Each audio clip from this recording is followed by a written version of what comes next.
In 2009, President Obama chose Michael Punk to serve as the Deputy United States Trade Representative, U.S. Ambassador, and Permanent Representative to the World Trade Organization in Geneva. Punk was confirmed for the position in 2011 by the U.S. Senate.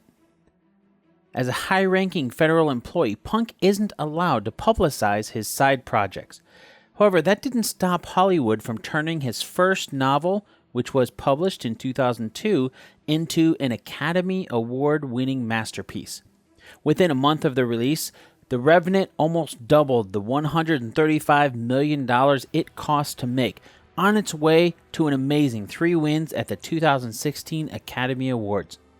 After 36 feature films and 4 nominations that came up without a win, actor Leonardo DiCaprio finally earned his first Oscar with his 37th film, The Revenant. While the movie was primarily based on Punk's novel, the story is based in truth. So what is the true story behind The Revenant? I'm Dan Lefebvre, and this is based on a true story.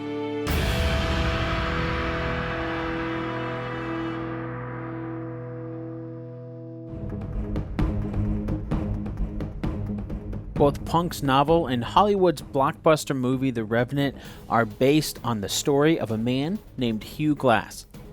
Born in the early 1780s near Philadelphia, Pennsylvania, Glass had a knack for telling stories that captivated his audiences. Because of this, a lot of historians have had a hard time determining exactly what's true and what's fiction.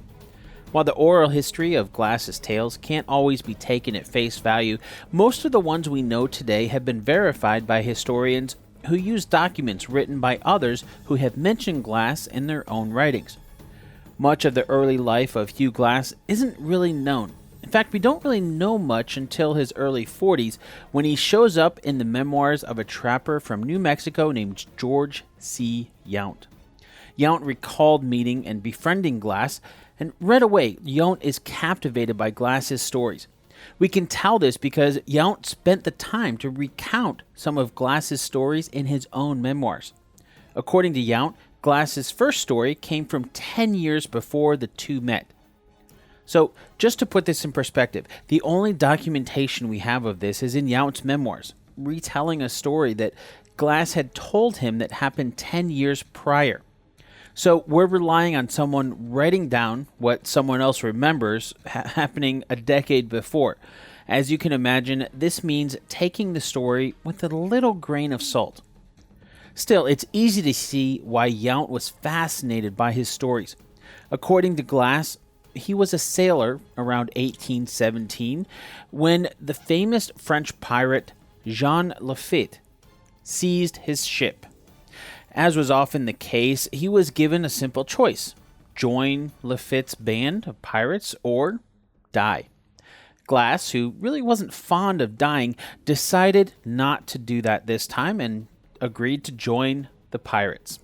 For the next year, Glass lived in what would become Texas at a small pirate colony on Galveston Island. He recounted to Yount the stories of cruel murders and horrible deeds done by the pirates on a daily basis. Now, Yount believed Glass to be a God-fearing man, and obviously believed Glass to be truthful when he experienced regret for the savage acts that he'd committed as a pirate. Seeking a chance to escape the crew, Glass enlisted the help of a fellow crewmate who was also fed up with the life of piracy. They took a chance and jumped ship one evening when good fortunes left the two of them alone on the ship while the rest of the crew was ashore. So together, the pair swam for about a couple of miles until they hit the shore. For a while, they lived near the shore and survived by eating various sea creatures, even, according to Glass, some poisonous ones. When they thought that they weren't going to be followed by Lafitte and they were satisfied that the pirates weren't going to chase them, they made their way inland to avoid getting captured by the Karankawas tribe, which was Native Americans who lived in the area. Now, without a map of the area, the two wandered around for a long time, and history doesn't really have any account of exactly how long, but Glass estimated that their trip was about 1,000 miles deep into Native American territory in what is now central United States. Their good fortune would run out when the two of them were found by the Pawnee, another tribe of Native Americans. And Glass had to watch while his friend was burned alive at the stake while being pierced with slivers of burning pine trees at the hand of the Pawnee. As horrifying as this must have been, especially since Glass had to have assumed that he was next, history now tells us that this sort of ritual was actually fairly common at the time for the Pawnee. They believed such human sacrifice would help ensure a bountiful crop. Now, when they came for him next, when they came for Glass, it was the Pawnee chief whose privilege it was to pierce him first. Rather than struggling after just seeing his friend burned alive at the stake, Glass shocked the chief by reaching into his pockets and pulling out a brilliant red powder. It was vermilion and incredibly powerful to the Pawnee. Handing it to the chief, he bowed and said his final farewell. After a moment's pause, the chief took this as a sign from the gods and decided not only to spare Glass's life, but to adopt him as his own son.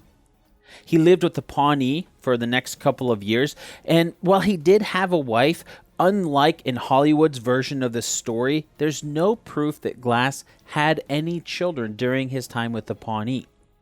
In 1822, the events in Hollywood's blockbuster movie started to unfold as Glass joined the fur trade when he took a job from a newspaper ad placed by General William Ashley of the Missouri Militia and his business partner Andrew Henry.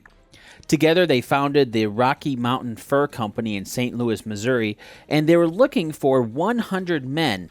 Essentially, these 100 men, which would become known as Ashley's 100, joined the company's inaugural expedition, including some who would earn fame as mountain men outside of Hugh Glass, such as Thomas Fitzpatrick.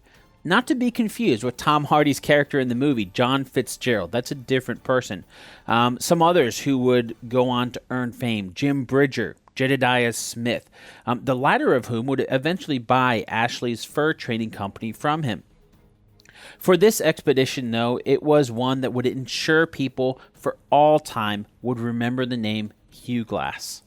Such expeditions were common for fur companies at the time, and many are credited as being responsible for discoveries in the United States, such as the Green River Valley in western Colorado and Utah Lake just south of the Great Salt Lake.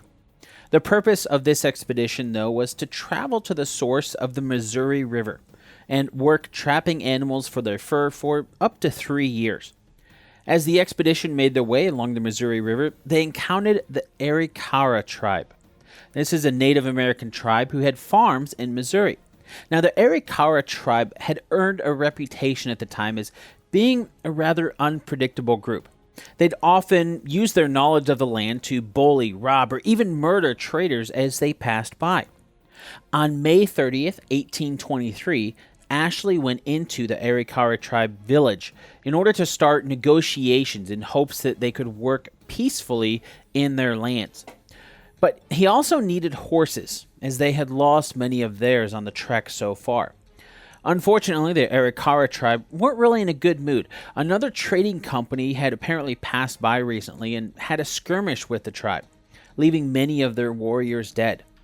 Ashley tried to convince them that he and his men had nothing to do with that battle, and in an attempt to appease them, he offered them some gifts.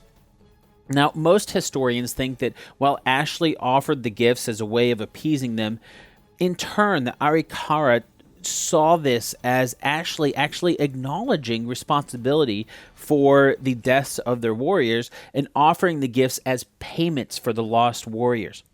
Now, this could prove to be a vital rationale for what would soon happen.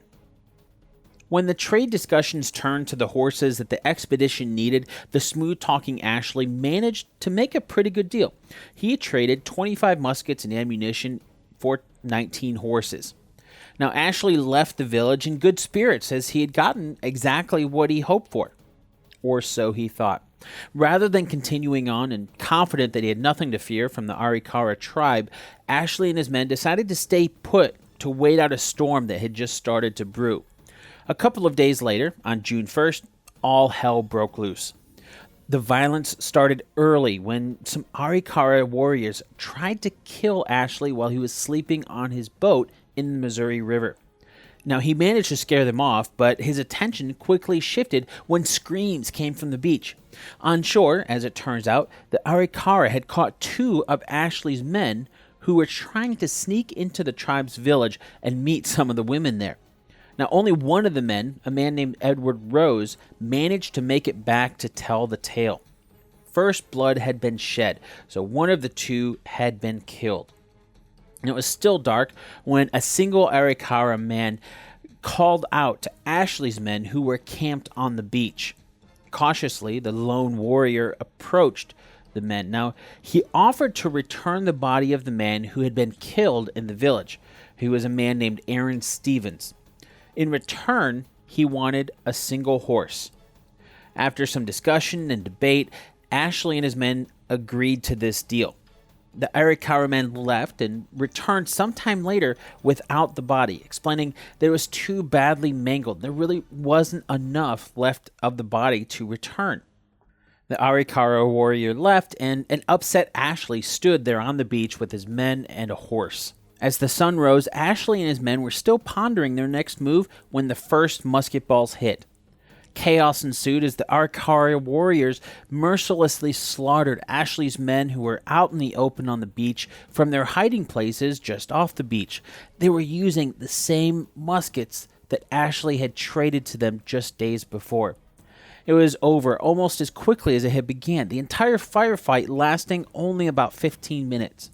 Shocked by the ambush, Ashley and his men retreated along the river. When they had managed to gather themselves, they had lost 14 men.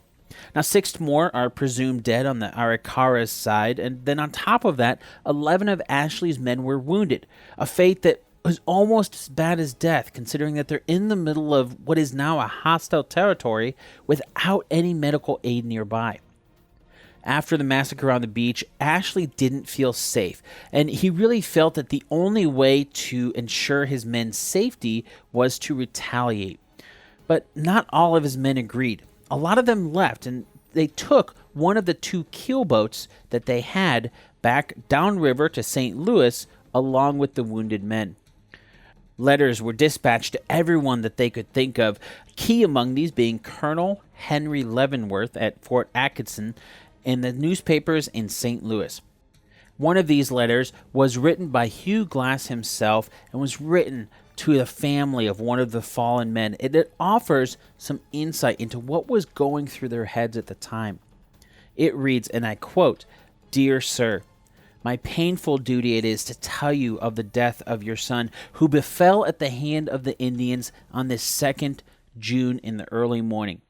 He lived little while after he was shot and asked me to inform you of this his sad fate. We brought him to the ship when he soon died. Mr. Smith, young man of our company, made powerful prayer who moved us all greatly, and am persuaded John died in peace. His body we buried with others near this camp and marked the grave with a log. His things we will send to you. The savages are greatly treacherous. We traded with them as friends, but after a great storm of rain and thunder, they came at us before light and many were hurt. I myself was shot in the leg. Master Ashley is bound to stay in these parts till the traitors are rightly punished. Your servant, Hugh Glass." Now, as you can tell, obviously, Mr. Glass did not have the best grammar, but he was telling the story of how John Smith, one of the men in their company, had died. And so it would seem Ashley wanted revenge, but he couldn't do it on his own. So he found a spot some distance away from the Arikara village and made camp while he waited for help.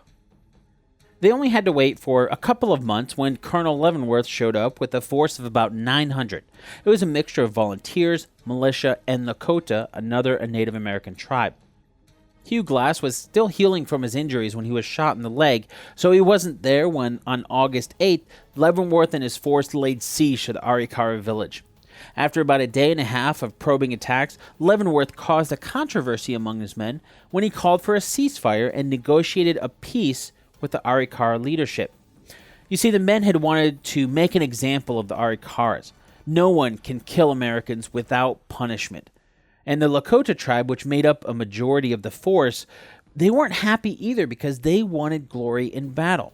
So a lot of them deserted and left. Now, as Leavenworth went back to Fort Atkinson with the peace that he had negotiated, he turned to see smoke rising from beyond the trees behind them.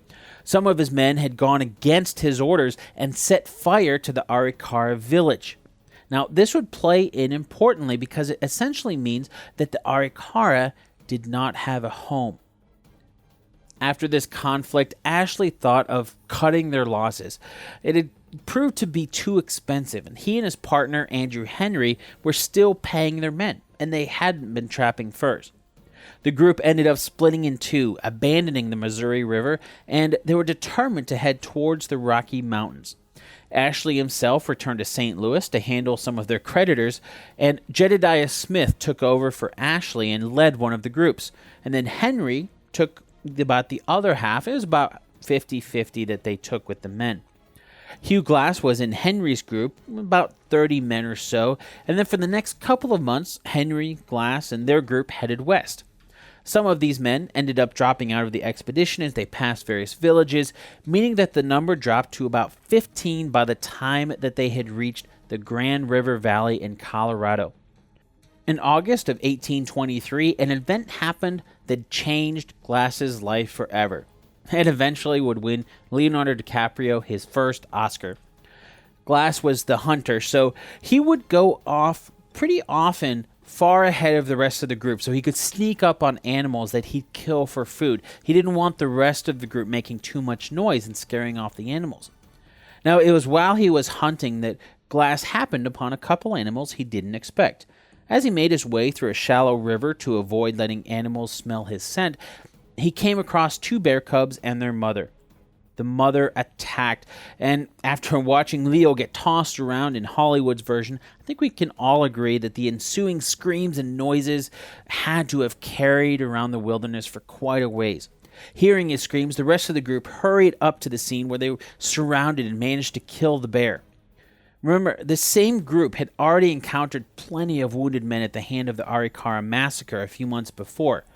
Now, without the hope of a keelboat to send down the river, Glass's situation seemed pretty dire.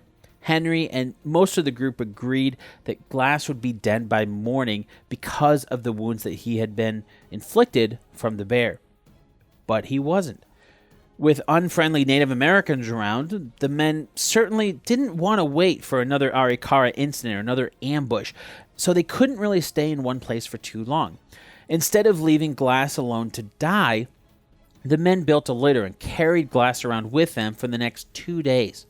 But this really slowed them down, and Henry was afraid that they'd get blindsided by another attack. So after some debate, Henry offered an extra $80 to the first two men who'd be willing to stay with Glass until he passed. Now that's about $2,000 in today's money, and since everyone expected Glass to be dead any day, it's not surprising that they found these volunteers. It seemed like an easy way to make some quick money. Now, historians have long debated who the two volunteers were, but as best as documents show, it appears Hollywood did get this right. John Fitzgerald and James Bridger are most likely the two men that stayed with Glass. In the Revenant movie, Fitzgerald is played by Tom Hardy, and Bridger is played by Will Poulter. So 1 day passed, 2 days, 3 days. Glass refused to die. Fitzgerald was getting a little antsy, not wanting to get ambushed by Native Americans again. On the 5th day, Fitzgerald convinced Bridger, who was much younger than him, that they'd done their duty. They earned the $80, and they stayed with Glass for a lot longer than anyone else would have. So they stripped Glass's body of his gun, knife, tomahawk, and fire-making kit. After all, a dead man won't need those. Setting his body next to a spring, the two left him there and made for a nearby fort. In Hollywood's version, it was witnessing but not being able to do anything about the murder of his son that caused Leonardo DiCaprio's version of Hugh Glass to have the will to come back from the land of the dead. Now, in truth, there's really no proof that Glass had a son, and without anyone else to corroborate his story, most of what happens after this point is solely reliant on Glass's own recounting. But he knew he was alone. He knew he was left to die, and that was enough to afford him the determination to start crawling. Inch by inch, foot by foot, he was driven to survive and get revenge. Minutes must have seemed like hours, and hours must have seemed like days. As he crawled, he ate insects, snakes, and whatever else he could find in order to keep him alive. Now, we all saw the big screen rendition of Leo eating a bison liver in the movie, and as best as we can tell, this actually happened. About a week into his tediously slow trek across the wilderness, Glass witnessed some wolves killing a calf. He waited patiently until the wolves had eaten their fill, and then, once they left, he took the carcass for his own. So he stayed there for a while until he had eaten the rest of the buffalo, which was about half of it that was left after the wolves were done.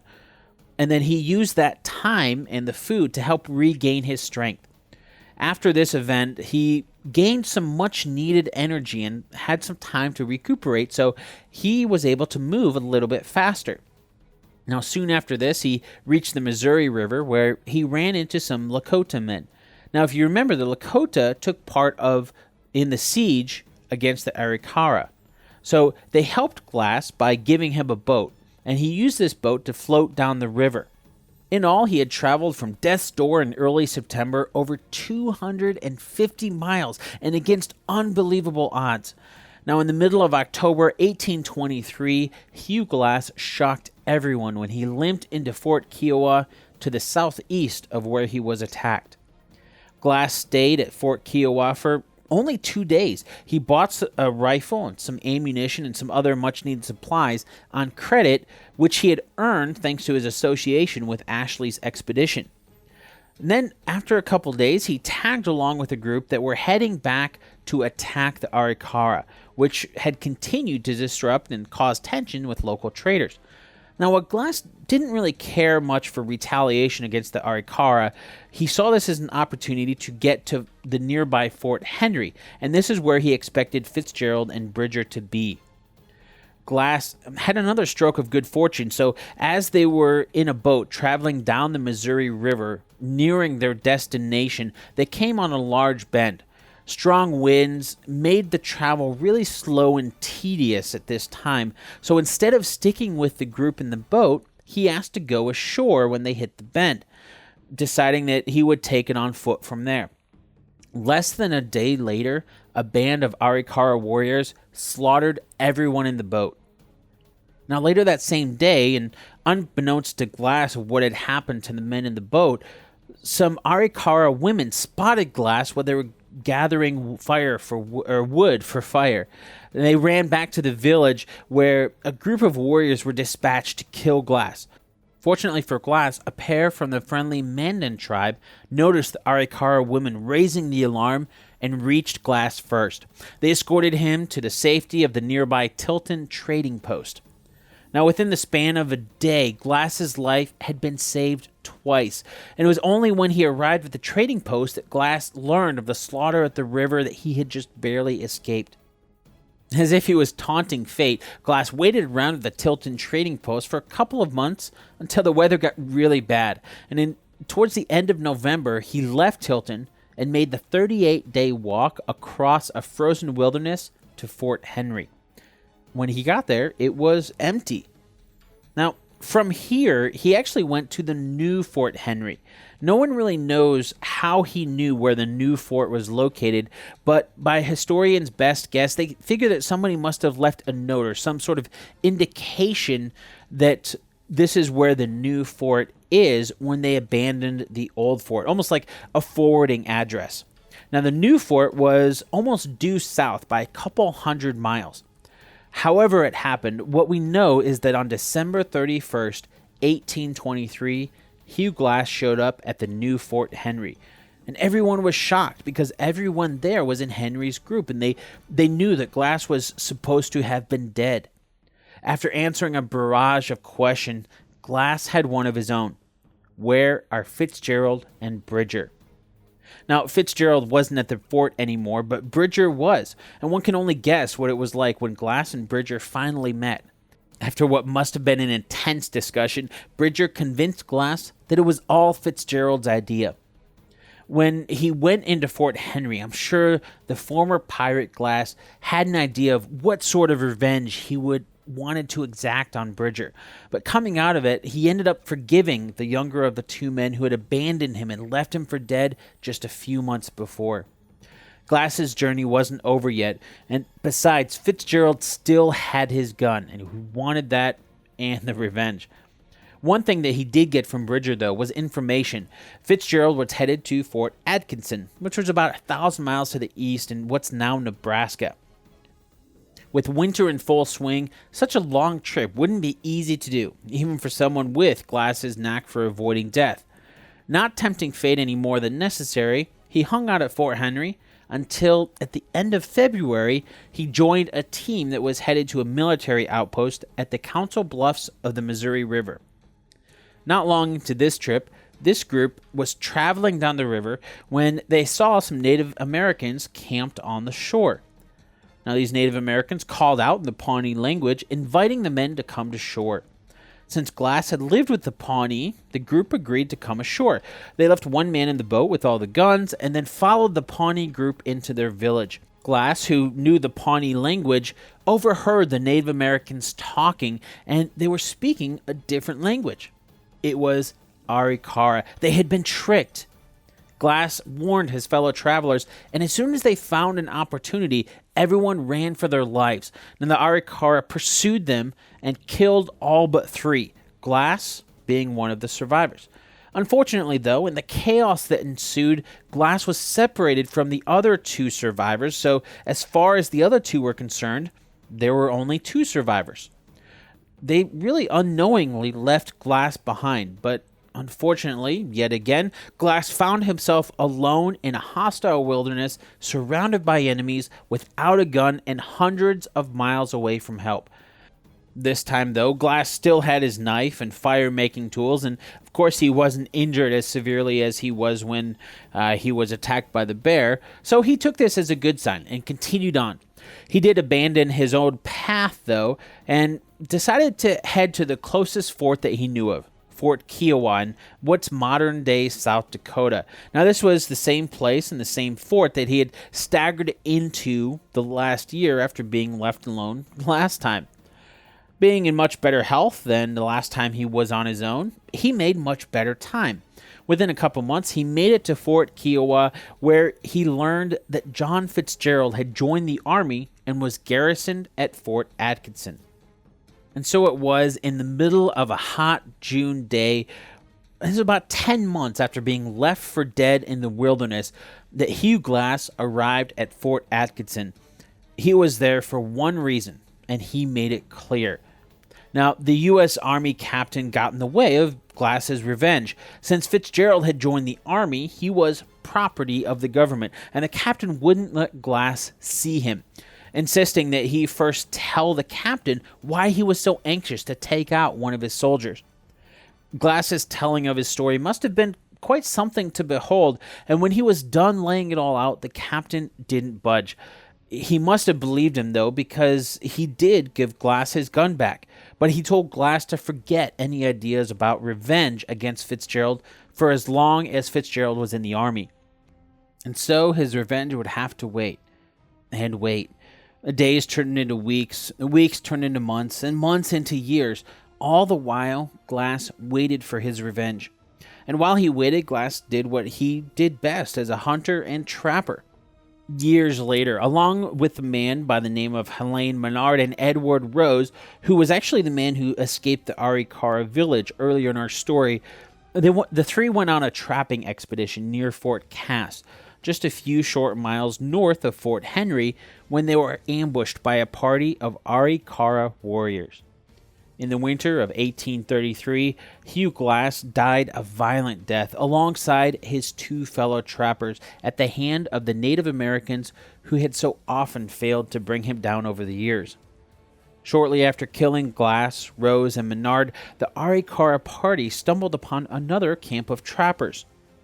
They pretended to be another tribe, and since it was winter and very cold outside, they were invited to warm themselves by the campfire. While doing so, the trappers noticed something odd. They noticed that the Arikaras had Glass's gun. Not only that, but they were also carrying possessions that they knew to be owned by Rose and Menard. It didn't take long for the trappers to turn on the Arikara and capture them. Their leader, the leader of the trappers, was a man by the name of Johnson Gardner, and he had a mind of his own for revenge. Seeing the possessions of his friends and knowing what this meant, Gardner ordered the Arikaras scalped and then burned alive.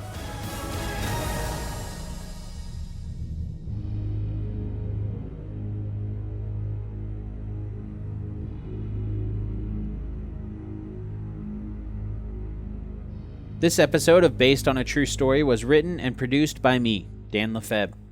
If you want to learn more about the life of Hugh Glass, many of the facts in this episode come from the Museum of the Mountain Man's website at hughglass.org. There you'll find his story, a timeline, and a map showing where all of these events took place. Thank you for listening to the first episode of the Based on a True Story podcast. Based on a True Story is on the web at basedonatruestorypodcast.com, and you can find me on Twitter at Dan Lefebvre, DanLefeb. Drop by, say hi, and let me know what you think.